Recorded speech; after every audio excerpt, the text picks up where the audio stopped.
Falta uma semana para a convocação da seleção para a Copa de 2026. Possivelmente, o Brasil vai repetir um ritual que é muito comum após a convocação de uma seleção brasileira. Quem ficou de fora e deveria ir? Isso está marcado na história dos bares, dos jornais e agora no WhatsApp. E a pergunta é: quem vai ficar de fora essa vez?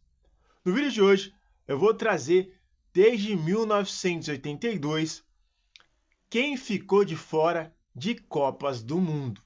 Craques, jogadores comuns, quem ficou de fora. Bem-vindo ao Procure Saber. Se você não me conhece, um dos meus nomes é Pedro. Desde já eu peço que você se inscreva aqui no Procure Saber. Em 1982, Tele Santana convoca a seleção brasileira. E no meio da convocação, o Careca se machuca e é cortado da seleção. Até aí, beleza, ele vai e leva Roberto Dinamite, um dos artilheiros e já ídolo no Vasco. Só que o questionamento é o titular da Copa de 1982, Serginho Chulapa, um dos grandes artilheiros que marcou a história no São Paulo e também no Santos, mas muito contestado na época porque o Roberto era mais artilheiro e o Reinaldo, aquele do Atlético Mineiro, que já tinha jogado na Copa de 78, ficou de fora, aonde o Tele alegava que ele tinha uma lesão e ele sempre afirmou que não tinha. Tem um lance no 3-2 do Brasil contra a Itália que deixa isso mais escancarado. O Serginho recebe uma bola cara a cara com o goleiro e simplesmente ele chuta a bola para fora. Uma das grandes discussões na época foi por que levar o Roberto Dinamite e deixar ele no banco e por que não levar o Reinaldo. Lembrando que o reserva era o Paulo Isidoro, um cara rápido na ponta, e o titular na ponta, né, fazendo o segundo atacante ali, era o Éder, do Atlético Mineiro. E agora eu vou pular para a Copa de 1990, aquela tão falada por ele, chamado e auto-intitulado Craque Neto, onde ele fala que o Lazzaroni deveria ter levado ele. Eu, como corintiano, eu não cheguei a ver o Neto jogar, mas eu vi alguns lances, principalmente na década de 90, com o primeiro título do Corinthians, e ele foi fundamental para a trajetória daquele time tão contestado do Corinthians para ser campeão em cima do São Paulo, que anos mais tarde seria campeão da Libertadores e campeão do mundo. Eu não sei exatamente se o Neto teria que estar, eu não tenho idade para isso, mas eu sei que ele jogou muita bola. Agora, vamos para a Copa de 1998, onde quem fica de fora simplesmente é Romário. Sim, o craque de Salvador da última Copa de 1994 é levado por Zagallo, mas ele foi cortado lá na França porque ele não conseguiria se recuperar de uma lesão. Muitos falam que possivelmente se ele ficasse com o grupo, ele ia se recuperar em algum momento, em alguma fase importante do Brasil, mas ele não seguiu com o grupo, ele foi cortado e, se eu não me engano, o Edmundo foi chamado no lugar dele. E uma das grandes contestações dessa Copa, simplesmente também, é Marcelinho Carioca. Difícil ele jogar ali, porque o meio de campo tinha Rivaldo e Giovani, mas Marcelinho fazia um dos melhores anos da sua carreira, onde no final do ano ele ia ser campeão brasileiro com o Corinthians.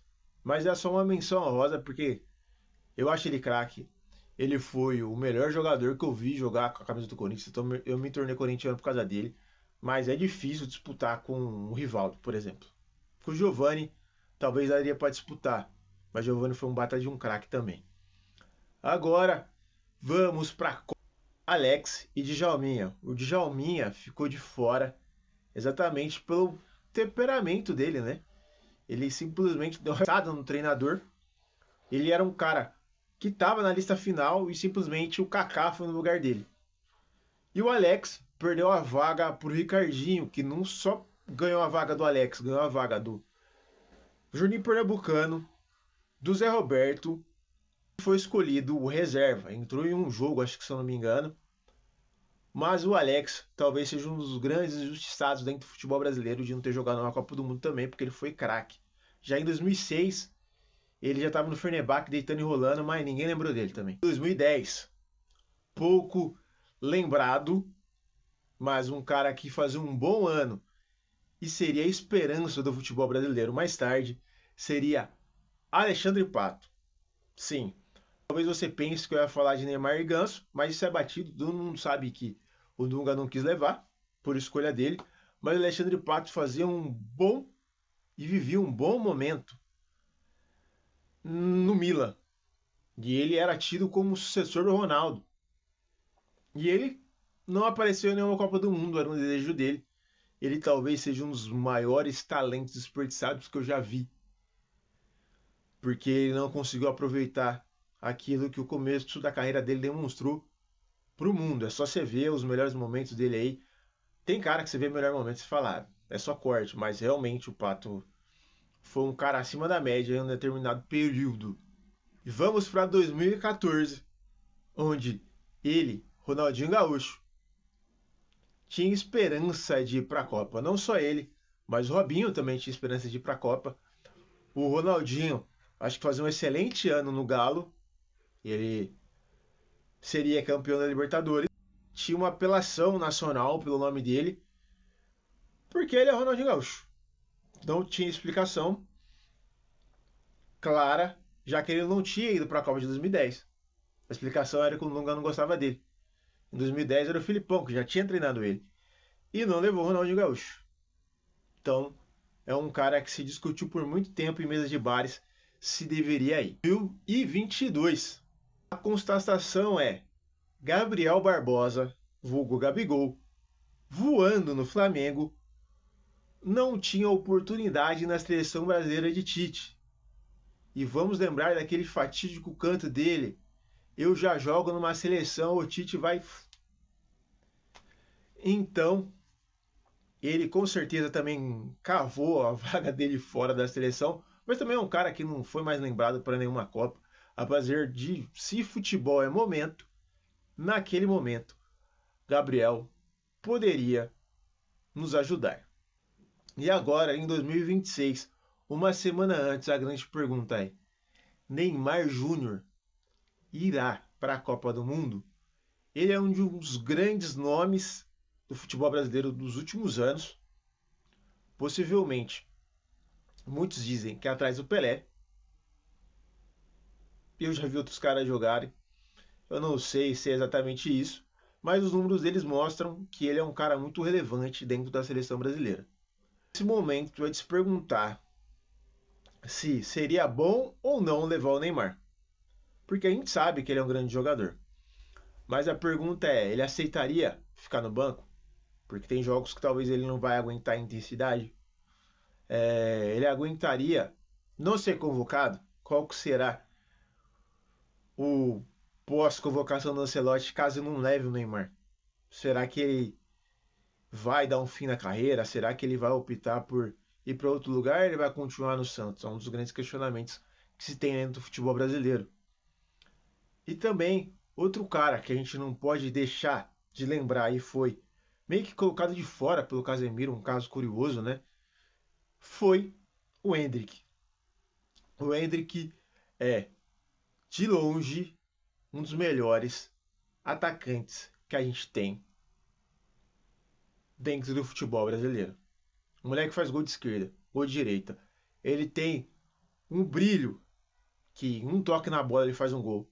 Amistosos que ele entrou e resolveu com apenas um toque na bola. Eu acho que ele não pode ficar de fora.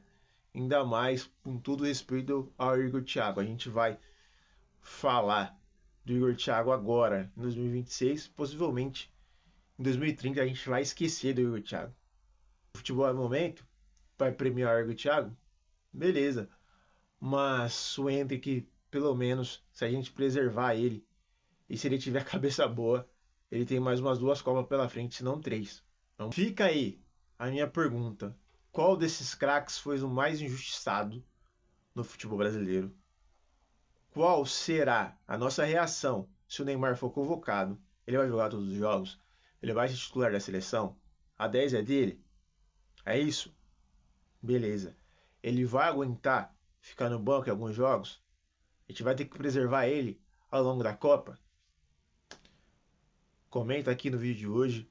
Um vídeo diferente, um vídeo sobre futebol, um assunto que eu gosto muito aqui no Procure Saber. Aquele abraço e até o próximo vídeo.